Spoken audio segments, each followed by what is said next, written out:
Bonjour à tous, j'espère que vous allez bien. Dans cet épisode, je vais continuer à travailler sur la 106 bleu vert dégueu. Donc pour l'instant, comme je vous l'ai expliqué dans la vidéo précédente, je vais pouvoir travailler qu'uniquement sur la 106 bleu vert dégueu puisque je suis bloqué sur le projet de remise en état de ma Nissan Sunix GTI. Voilà, il faut savoir que c'est des choses qui prennent du temps, tout simplement parce que ça coûte beaucoup d'argent. Et c'est le cas de le dire, ça coûte très très cher l'outillage. Surtout que là, pour remettre en état la culasse que j'ai pu récupérer d'un autre moteur malade, ça coûte super cher. Voilà. Donc malheureusement je peux pas continuer sur ce projet là. Donc je me rabats sur la 106 tout simplement. Et d'ailleurs le projet de préparation de ce véhicule va peut-être arriver plus tôt que prévu finalement. Donc dans cet épisode, je vais installer deux manomètres, un manomètre de température d'huile et un manomètre de pression d'huile. J'aurai d'autres manomètres à commander. Donc il y aura un manomètre pour la tension batterie, enfin pour la tension batterie, pour la tension que délivre l'alternateur quoi. Un manomètre pour le ratio air essence et un manomètre pour la température des gaz d'échappement. Je crois que c'est tout. La température d'eau, je l'ai déjà recombiné, donc ça sert à rien que j'achète un manomètre à côté. Donc voilà, du coup pour la petite introduction. Maintenant, je vais vous prendre avec moi et puis je vais vous montrer un peu ce que j'ai commandé en plus des manomètres. Alors avant de commencer, je tiens à vous préciser que je ne suis en aucun cas sponsorisé par quelconque marque que vous serez susceptible de voir dans cette vidéo. Donc voilà, histoire d'être clair et transparent avec vous. D'ailleurs, ça a toujours été le cas en fait, mais je tiens quand même à le préciser, hein. Et dans tous les cas, si un jour je fais un placement de produit ou que je suis sponsorisé, et ben vous serez tout simplement au courant. C'est la moindre des choses. Enfin bref, je ferme cette petite parenthèse. Donc, j'ai commandé du coup ces deux manomètres qui viennent tout droit de Chine. Donc, j'ai pas besoin de vous expliquer sur quel site j'ai acheté ces manomètres et d'ailleurs d'autres trucs qui se trouvent dans ce carton. Donc maintenant je vais vous montrer ce que j'ai acheté en plus des deux manomètres. Donc là il y a de la gaine passe-fil qui est apparemment spécialement conçue pour les compartiments moteurs, c'est-à-dire que ça résiste à la température qu'émet le moteur et à l'huile, l'essence, etc. J'ai acheté un filtre à huile dans le commerce, hein, ça se trouve pour pas trop cher, du scotch tissé, voilà. Et bien sûr la plaque sandwich, donc qui s'intercale entre le bloc moteur et le filtre à huile. Donc le filtre à huile il vient comme ça et cette partie là se visse se fixe sur le bloc moteur. Là il y a des adaptateurs. Voilà, ça se présente comme ça, hein. On visse ça au niveau de l'embout qu'il y a dans le bloc. Et ensuite, le filtre à huile, on le visse là-dessus. Et j'ai acheté aussi des petites cosses pour le capteur de pression d'huile. Voilà. Alors, les deux manomètres que j'ai achetés sont super bien notés sur le site où je l'ai acheté. Et du coup, c'est pour ça que je les ai choisis et pas d'autres qui étaient beaucoup moins chers. Alors, à savoir que ceux-là, je les ai achetés pour 40 euros. Donc, j'en ai eu pour 40 euros. avec la TVA et le transport.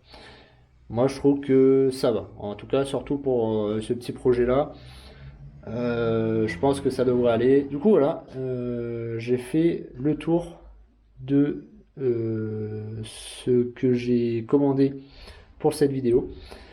Alors, si vous voulez les liens vers tout ce que j'ai acheté, je les mettrai en description. Et voilà, on se retrouve dans le garage où est stocké la 100NX. Alors, concernant cette plaque sandwich porte-sonde, ce qu'il faut savoir, c'est que les Chinois, ils aiment pas trop ébavurer les pièces. Donc, tous les trous où vous pouvez mettre des sondes, en fait, à l'intérieur. Donc là, je sais pas si vous allez voir, je suis désolé, cette caméra-là, elle fait pas le focus malheureusement. On va dire que c'est pas fait pour YouTube ce truc-là. Donc, comme vous pouvez le voir là, c'est gratté à l'intérieur. C'est tout à fait normal. En fait, vous avez plein de bavures dégueulasses. Et ce qu'il faut faire, c'est retirer les bouchons là et prendre une lime et venir enlever les bavures à l'intérieur. Donc moi, ce que je prends comme lime, ça doit être là-dedans normalement. Voilà, c'est ça. Donc c'est des toutes petites limes là, c'est des mini limes. Je vous mettrai en lien dans la description le set de limes miniature, on va dire. Comme ça, vous faites pas chier à chercher. Donc maintenant, ce que je vais faire, vu que moi j'ai déjà ébavuré, c'est que je vais enlever bien évidemment le filtre à huile qui est dessous. Donc j'ai déjà vidangé le moteur. Je retire le filtre à huile, je monte la plaque sandwich porte-sonde et je vous reprends juste après pour tout ce qui est branchement électrique. Donc allez go, c'est parti.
Ça y est, j'ai installé la plaque sandwich. Donc comme vous pouvez voir, j'ai orienté les sondes de sorte qu'elles ne soient pas trop près de l'échappement.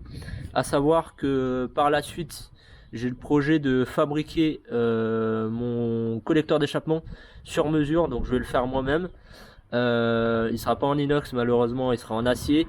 tout simplement parce que l'inox bah, ça coûte un peu cher pour l'instant pour moi, donc je peux pas trop me le permettre. Du coup je vais le faire en acier. Enfin bref, ça ce sera le sujet d'une autre vidéo, on verra ça plus tard. Du coup j'ai démarré le moteur et il n'y a aucune fuite. Donc là si je passe ma main, si je passe mes doigts, voilà, ils sont secs, ils sont pas brillants. Et au niveau du filtre à huile, c'est pareil, c'est sec.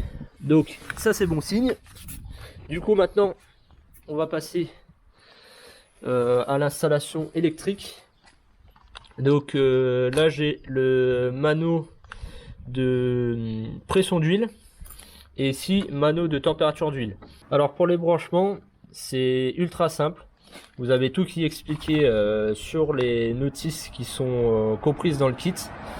Donc pour l'alimentation du manomètre, vous prenez le faisceau dédié à l'alimentation du manomètre. Et là c'est tout simple, le noir c'est la masse. Voilà, le fil noir c'est la masse. Et le fil blanc, rouge et jaune, vous les torsadez ensemble, ça c'est le plus. Voilà. Alors pourquoi il y a 3 couleurs différentes? Parce que vous avez un plus normalement qui se branche au permanent, un autre plus pour l'après-contact qui est le blanc si je ne me trompe pas, et le jaune pour le plus illumination. Alors plus illumination en fait c'est tout simplement quand vous allumez vos phares, et ben ça rétro-éclaire le manomètre. Bien sûr si je dis pas de bêtises, je sais pas si c'est le rétro-éclair ou si ça le coupe justement pour pas que ça brille trop dans l'habitacle. Enfin bref, moi je m'en fous, de toute façon je torsade les trois ensemble, moi j'ai toujours eu l'habitude de faire ça. Et puis voilà, comme ça je me fais pas chier à aller chercher le plus pour l'allumage des phares au niveau du Komodo, voilà, je me fais pas chier. Pour la sonde, donc sonde de pression d'huile, vous avez 2 fils et du coup c'est expliqué ici. Donc le fil noir c'est la masse et le fil rouge c'est le signal pour le manomètre, donc le signal de la pression d'huile. Pour la température d'huile c'est pareil. Alors à savoir que moi je vais mettre tous les manos principaux côté droit du conducteur, donc au niveau central de la planche de bord. Moi ce que je vais utiliser c'est ce raccord là. En fait ce raccord là il sert à quoi? Il sert tout simplement à raccorder les manomètres ensemble.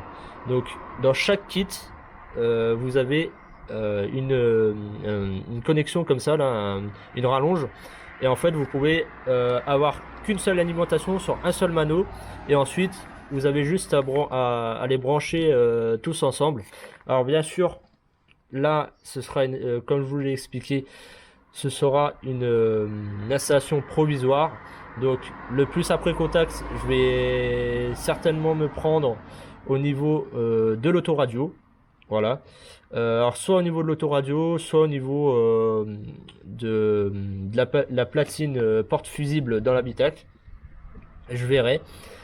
Et je ne monterai pas de fusible dédié au manomètre. Parce que pour l'instant j'en ai que 2. Vu ce que ça consomme, ça sert strictement à rien. Mais quand j'aurai les 5 manomètres, là il va falloir que je fasse une installation dédiée. Donc il va falloir que je rajoute un petit fusible histoire de protéger tous les manomètres. Voilà. Donc maintenant je vais faire le branchement au niveau des sondes dans le compartiment moteur. Alors moi ce que je vais faire c'est que je vais faire passer le faisceau de fil autour du moteur comme ça, et ensuite je vais venir ici là. Donc en fait ici vous avez un passe-fil qui va vers l'habitacle. Donc moi j'ai déjà fait une incision avec un cutter, donc c'est un trou qui est là. Vous faites une incision avec un cutter, vraiment une toute petite incision, hein, même pas 1 mm, et ensuite vous prenez un tournevis et vous passez le tournevis à l'intérieur histoire d'agrandir un peu le trou. Et une fois que le trou est agrandi, bah, vous pouvez passer vos fils. Donc voilà, moi je fais ça. Je vais pas faire timelapse pour ça, je fais ça, je vous reprends dès que les branchements sont faits et que tout est dans l'habitacle. Voilà, les branchements électriques sont terminés. Donc les câbles qui vont vers les sondes, bah, je les ai fait passer par là, hein, tout simplement. Comme je vous l'ai dit, c'est provisoire. Je vais percer un trou, je pense, au niveau de la planche de bord, genre par ici là. Je vais percer un gros trou, comme ça je passerai tous les câbles directement par ici. Alors à savoir que le câble pour le capteur de pression d'huile, il est super court, donc je me suis grave fait chier pour le brancher derrière le mano. Mais enfin bref, c'est branché, ça fonctionne. Pour l'alimentation, je me suis pris sur l'adaptateur ISO de l'autoradio. Donc je me suis pris sur le plus, qui ici le rouge. Donc j'ai mis les 3 fils rouge, blanc et jaune ensemble, et la masse sur le fil noir de cet adaptateur. Alors pour savoir où est la masse, où est le plus après contact, hein, ça c'est très important de prendre un plus après contact et pas de prendre un plus permanent, parce que sinon votre mano va rester allumé en permanence et c'est pas ce qu'on veut. Donc moi j'ai ça, c'est une lampe témoin, donc vous pouvez trouver ça sur le net pour pas bien cher. Alors je me prends au niveau de la vis de fixation du siège passager, voilà, pour avoir la masse. Et ensuite, pour savoir où est le plus après contact, c'est tout simple. Vous piquez sur chaque connecteur. Donc là, je vais vous montrer le plus permanent. Je crois que c'est le jaune. Voilà. Donc ça, c'est le plus permanent. Comme vous voyez, là, j'ai pas le contact et j'ai du plus ici. Donc ça c'est le plus permanent et c'est pas là-dessus qu'il faut se brancher. Donc maintenant, si je me mets sur le fil rouge, donc là la lampe témoin elle ne s'éclaire pas. Par contre, si je mets le contact, voilà. Alors ma pince elle s'est barrée. Désolé pour le son du mano. Voilà, donc là ça s'allume. Là ça s'allume. Si je coupe le contact, ça s'allume plus. Donc là on a bien un plus après contact. Donc pour le plus après contact c'est bon.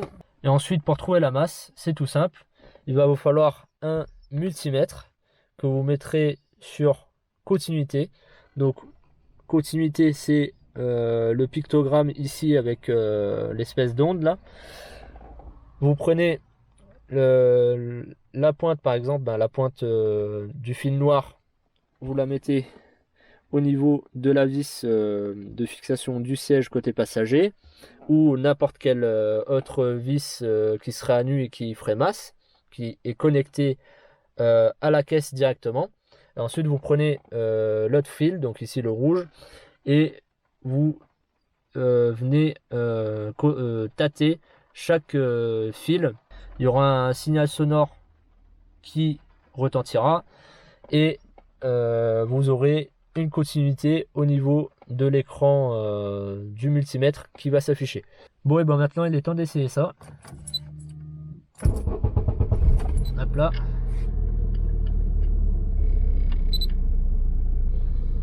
Donc j'ai bien la pression d'huile et la température d'huile à côté. Alors à savoir que pour la pression d'huile à froid, si vous avez une pression d'huile importante, c'est tout à fait normal, c'est que l'huile elle est froide. Vous allez voir que la pression elle va baisser au fur et à mesure que le moteur chauffe. Sur la plaque sandwich, le capteur de pression d'huile et la sonde de température d'huile, je les ai montés avec du téflon pour l'étanchéité. Après coup, je me suis dit que ça allait foutre la merde pour la masse, et au final pas du tout. Donc moi je vous conseille de mettre du téflon pour l'étanchéité. C'est du pas ultra fin, donc normalement en serrant bien ça fait étanchéité, mais par précaution il faut toujours mettre du téflon. Pas de pâte à joint, faut éviter la pâte à joint, mettez du téflon. Au niveau du compartiment moteur, donc je vais vous montrer ça.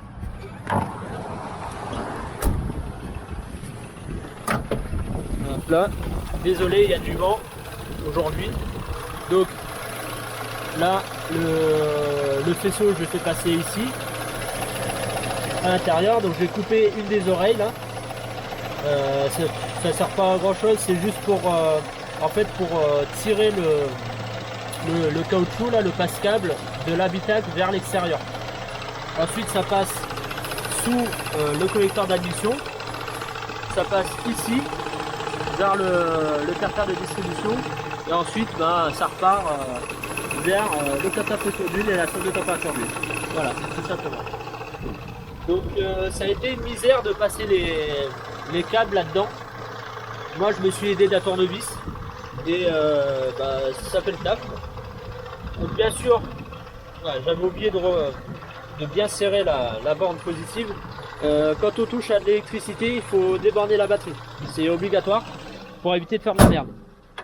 Bien sûr, ça c'est quand on commence à gratter au niveau du branchement en faisceau, pas pour les contrôles. Pour les contrôles, il faut bien sûr que la batterie soit branchée. Mais ensuite, dès qu'on commence à couper des fils, machin, faut débrancher parce que je l'ai fait une fois et je peux vous dire que ça fout vraiment la merde. Donc là, pour l'instant, je vais laisser ça comme ça. Tout ça je vais y foutre à l'intérieur. Bon, ça me fait chier parce que du coup j'aurai plus d'autoradio pendant un moment. Donc voilà, j'espère que cette vidéo vous aura plu. Comme d'habitude, n'hésitez pas à laisser un petit pouce bleu, à vous abonner, à activer la cloche de notification pour ne pas passer à côté des prochaines vidéos qui sortent sur la chaîne. Et bien sûr, si vous voulez me contacter, ce sera comme toujours via Instagram, donc le lien en description. Sur ce, je vous dis à la prochaine. Ciao.